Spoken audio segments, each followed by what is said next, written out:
I actually went back to college and got my degree. Yeah. Yeah. Only 46 years later.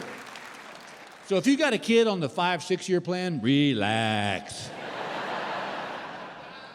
Yeah, I just got tired of being the only person in our family didn't have a degree. And also because the first time I went to college, it did not go well. Actually, I shouldn't say that. It went great, just not for studies. Because see, you got to understand something. When I was a kid, I was a parent's dream. I didn't smoke, drink, I didn't cuss, I didn't bust my curfew. They loved me. I got to college, it was like, oh, this is a whole new ball game here. And I'll never forget this as long as I live. First semester, when I was in 75, me and my dorm mate were sitting in our beanbag chairs, and he looked at me and he said, you know, in college, they don't take roll. I said, do what? He goes, yeah, they don't even care if you go to class. I go, well, me and college are going to get along just fine. Not realizing you don't go to class, you don't learn nothing. Y'all, my first semester grade point average was .76.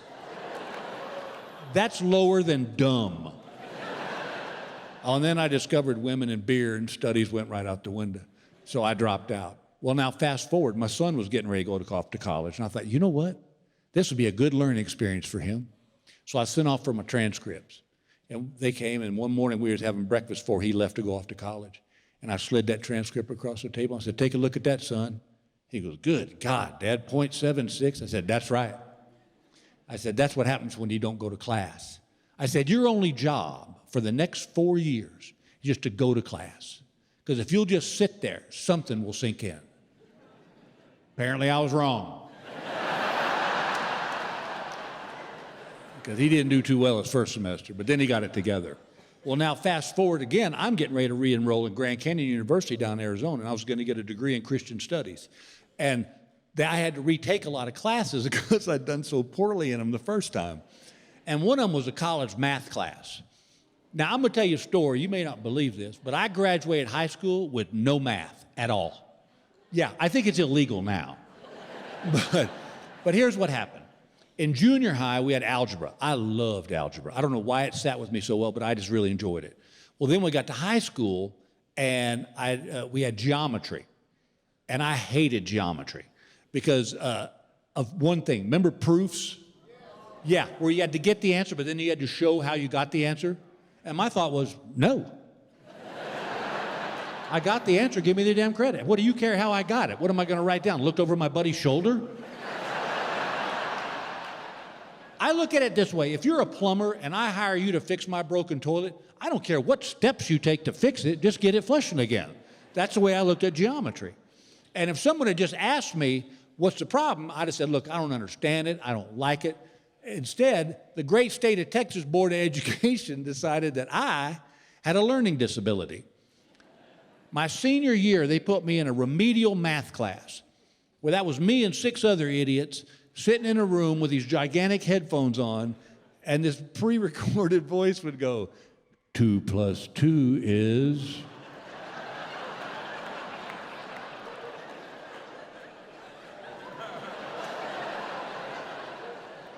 Four? You're smart.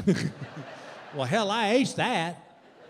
Well, now I re-enroll in college, and I got to retake, they assume that you've had algebra 1, 2, and 3, and 4, geometry 1, 2, and 3, trigonometry, physics. I'd had none of that. So now I'm in a class that they're wanting me to do logarithms and Excel, and I thought, I'm not going to get my damn degree because I can't pass a math class. I thought, oh, I know what I'll do. I'll get Gail to help me. She got straight A's in college. My friends, it was at that point in my life that I realized my wife will never be a tutor. She does not have the patience for it. This would be a typical conversation between me and her. Baby, I don't understand how they got the answer to that math problem. She goes, well, how can I make it any easier? It's right there in front of you in black and white. And I go, I don't care if it's on pink paper with blue polka dots. I don't know how they got that answer. She goes, well, what do you want me to do? I go, tell me how they got the answer. She goes, well, then that'd be cheating and you haven't really learned anything because it's just me doing the math problem in it. So how do we deal with this? I said, here's how we deal with it. You're fired. And then I got a real tutor and he got me through it. But here was my question. I was getting a Christian studies major. Why does a Christian studies major even need a math class? Right? All I need to know is there was 12 apostles, 10 commandments. He spent 3 days in a grave. Boom, aced it.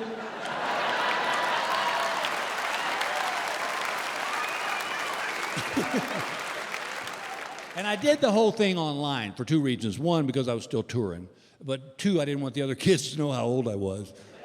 But I think I might have blown that when I would ask questions like, what's TikTok? To me, it's the sound a clock makes. That's all I know. Well, so what would happen is the professor would email us a problem. We'd do the problem and then email it back to him. One night I got this problem. It said, can you solve for X? And I wrote back, maybe. If you can solve for Y. As in, why the hell do I need to know this mess? When I finally knew I was going to pass the class, I called the professor in his office. I said, I've been wanting to ask you something since I started this class. He said, what's that? And I said, well, my time on this planet's up, and I go to meet St. Peter. I said, is he going to give me a math problem to do? He said, probably not. And I said, so you're telling me then that this university has a stricter admissions policy than heaven does? He didn't find that too funny.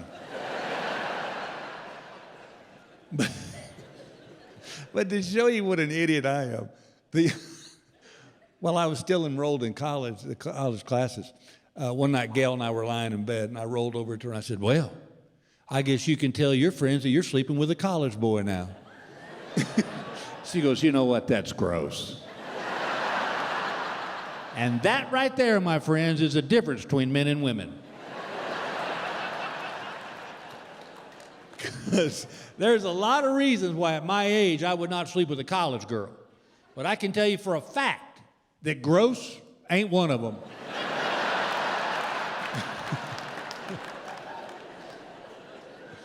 And the best thing about taking classes as an adult, if you fail a test, your thought is, hell, I got a job. Tell you what I should have done. Should have taken a class in cell phones and technology. God, I am so far behind the 8 ball on this. I know now what my dad felt like when VCRs first came out.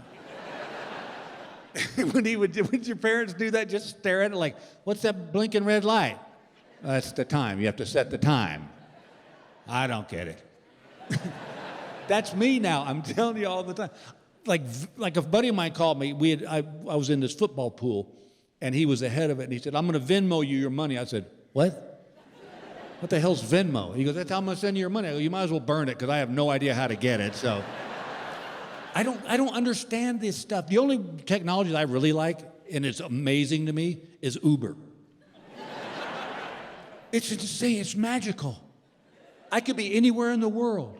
I can call my wife. 10 minutes later, a car picks me up and takes me to where I want to go, and the guy doesn't ask me for money.